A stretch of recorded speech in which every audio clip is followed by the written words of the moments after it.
அனைவருக்கும் வணக்கம். இந்த மாதம் 16ஆம் தேதி மிகப்பெரிய அமாவாசை வருகிறது. இந்த நாளே சனி ஜெயந்தியும் ஆகும். மேலும் இந்த அமாவாசை சனிக்கிழமையுடன் சேர்ந்து வருகிறது. இப்படி சனிக்கிழமை மற்றும் அமாவாசை சேர்ந்து வந்தால் அதனை சனி அமாவாசை அல்லது சனீஸ்வர அமாவாசை என்று அழைப்பார்கள். இந்த அமாவாசை மிகவும் புனிதமானது. அது மட்டுமல்லாமல் மிகவும் சக்தி வாய்ந்த அமாவாசை ஆகும். அதனால் இந்த நாளில் மறக்காமல் கற்றாழை செடியை வைத்து ஒரு சிறிய பரிகாரம் செய்தால் போதும். தலைமுறைகளே உட்கார்ந்து சாப்பிட்டாலும் குறையாத செல்வம் கிடைக்கும், ஐஸ்வர்யம் உங்களுடையதாகும் என்று நம் முன்னோர்களால் கூறப்படுகிறது.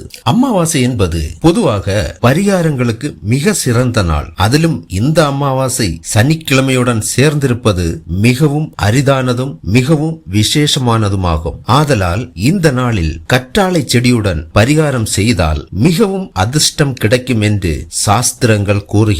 கற்றாழை செடி மிகவும் புனிதமானது. இது வீட்டில் இருந்தால் நல்ல பலன்கள் கிடைக்கும், எதிர்மறை சக்திகள் நீங்கும், கெட்ட ஆற்றல்கள் ஒளியும் என்று நம்பப்படுகிறது. வாஸ்து சாஸ்திரம்படி சில செடிகள் வீட்டில் இருப்பது மிகவும் நல்லது. அதில் கற்றாழையும் ஒன்று. இந்த செடி எந்த திசையில் நட்டாலும் நல்ல பலன் கிடைக்கும். ஒருவேளை கற்றாழை செடி வலது பக்கமாக சாய்ந்து வளர்ந்தால் வருமானம் அதிகரிக்கும் என்று கூறப்படுகிறது. அதே கற்றாழை ஒருவேளை இடது பக்கமாக சாய்ந்து வளர்ந்தால் பணம் குறையாது என்று சொல்லப்படுகிறது. ஒருவேளை நேராக வளர்ந்தால் வாழ்க்கை சீராகும் என்று சொல்லப்படுகிறது.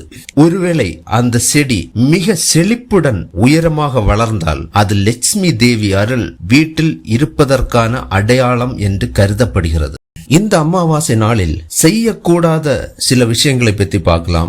மாமிசம் சாப்பிடக்கூடாது, முட்டை சாப்பிடக்கூடாது, கடன் கொடுக்கவும் கூடாது, கடன் வாங்கவும் கூடாது. அதுபோன்று பகல் நேரங்களில் தூங்கக்கூடாது. புதிதாக தொடங்கும் எந்த ஒரு நல்ல காரியங்களும் இந்த நாளில் தொடங்க வேண்டாம். துளசி இலையை பறிக்க வேண்டாம். அதுபோன்று தலைமுடி வெட்டுதல், நகம் வெட்டுதல் போன்ற விஷயங்களை தவிர்க்கவும். மேலும் இந்த நாளில் அதிகாலையில் எழுந்து குளித்து சுத்தபத்தமாக இருப்பது மிகவும் சிறப்பு. கருப்பு எள் படைத்த சாதத்தை காகத்திற்கு கொடுப்பது, நம் முன்னோர்களை நினைத்து தர்ப்பணம் செய்வது, இந்த காரியம் செய்வது மிகவும் சிறப்பு. அதுபோன்று இந்த நாளில் கருப்பு துணியை தானம் கொடுக்கலாம். கம்பிளி, பிளாங்கெட் இந்த உடைகளை தானம் செய்யலாம். கருப்பு நிற செருப்பு தானம் செய்யலாம். தண்ணீரை தானம் செய்யலாம். இந்த நாளில் அதிகமாக தான தர்மம் செய்வது மிகவும் சிறப்பு. சரி, மேலும் இந்த நாளில் பரிகார முறை தொடங்குவதற்கு முன் இந்த நாளாகிய சனி ஜெயந்தி நாளில் சனீஸ்வரரை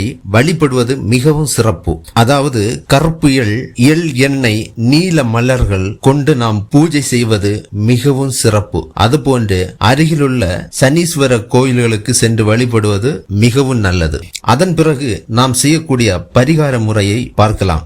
இந்த பரிகார முறை நாம் காலையில் செய்யக்கூடிய அனைத்து விஷயங்களும் செய்து முடித்ததுக்கு அப்புறமாக இதை நாம் செய்ய வேண்டும். மாலை நேரத்தில் செய்தால் போதுமானது. இதற்கு 2-3 பரிகாரங்கள் இருக்கிறது. அதில் இந்த ஒரு முறை மிகவும் சக்தி வாய்ந்த ஒரு பரிகாரம் இந்த நாளில். சரி, இவைகளெல்லாம் முடிந்த பிறகு இந்த சக்தி வாய்ந்த பரிகார முறையை பற்றி பார்க்கலாம். இதற்கு தேவைப்படக்கூடிய பொருட்கள் என்னென்ன பார்த்தீங்கன்னா, கற்றாழை, மஞ்சள், குங்குமம், கடுகு, கற்பூரம், ஒரு தட்டு, இவ்வளவும் வேண்டும். இதில் இந்த கற்றாழை என்பது வேருடன் இருந்தால் மிகவும் சிறப்பு. அப்படிப்பட்ட ஒரு கற்றாழை, அது அலோவேரா, சோற்று கற்றாழை, அதனை எடுத்து நன்கு சுத்தம் செய்து அதற்கு மஞ்சள் மற்றும் குங்குமம் தடவி ஒரு சுத்தமான பிளேட் அல்ல தட்டில் வைத்து அதை சுற்றி கடுகு, கற்பூரம், குங்குமம் வைத்து அந்த தட்டினை எடுத்து வீடு முழுதும் சுத்தி போட வேண்டும். சுத்தி போட்ட பிறகு அதனை நம் வீட்டின் நடுப்பகுதியில் வைக்க வேண்டும். அதாவது ஹால் ஓரமாகவோ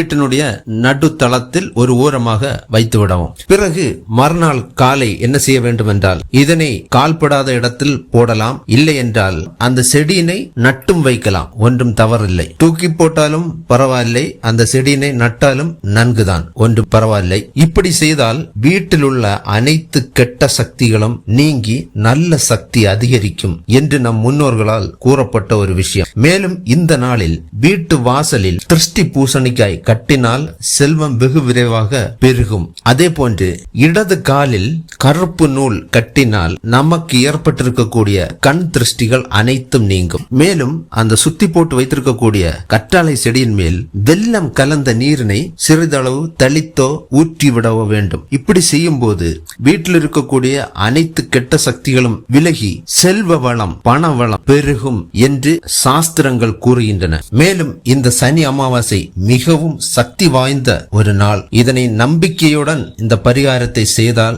வாழ்க்கையில் நல்ல மாற்றங்கள் வரும். செல்வம், அமைதி, சந்தோஷம் கிடைக்கும். ஆகவே நம்பிக்கையுடன் செய்து நல்ல பலன்களை பெற்றுக் கொள்ளுங்கள். நன்றி.